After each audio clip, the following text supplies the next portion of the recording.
La Bourse de Paris marque une pause en cette dernière séance du premier trimestre. Les marchés sont freinés par la fermeté de l'euro et le recul des valeurs pétrolières.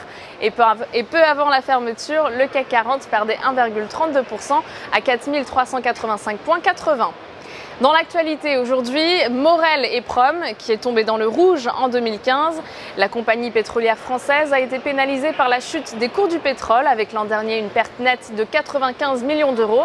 Mais le groupe reste confiant pour 2016 et selon les analystes, Morel et Prom a traversé la période la plus difficile. Compte tenu de sa chute, le potentiel de rebond apparaît donc attractif. On le voit en bourse aujourd'hui avec une augmentation de 5,07% à 3,10 €. Mais il recueille une opinion baissière de la part des analystes de l'Opsa. Dans l'actualité également, Bouygues qui signe la plus forte baisse du CAC 40 aujourd'hui alors que les discussions avec Orange n'ont pas abouti. À l'issue de leur conseil d'administration, les deux opérateurs ont annoncé qu'ils réuniraient à nouveau leur conseil pour examiner le résultat de ces discussions d'ici le 3 avril prochain.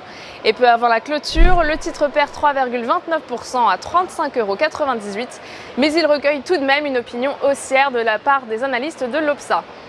On passe maintenant à la recommandation du jour avec ce jeudi Danone. Le titre se maintient au-dessus du trou de cotation ouvert le 23 février dernier. Il reste soutenu par sa moyenne mobile à 50 séances ascendante, tandis que le RSI se maintient au-dessus de sa ligne de signal et ne se situe pas dans sa zone de surachat. Ainsi, au-dessus de 60,90 €, une poursuite de la progression est attendue en direction de 66,50 € et 67,80 €. Pour jouer cette valeur, nous vous conseillons l'achat du Warrant Call 3844T d'Unicredit avec un prix d'exercice à 65 € et une date de maturité située au 14 septembre 2016. En direct depuis la Bourse de New York, c'est Stéphanie Texier pour Trading Central. Excellente journée à tous.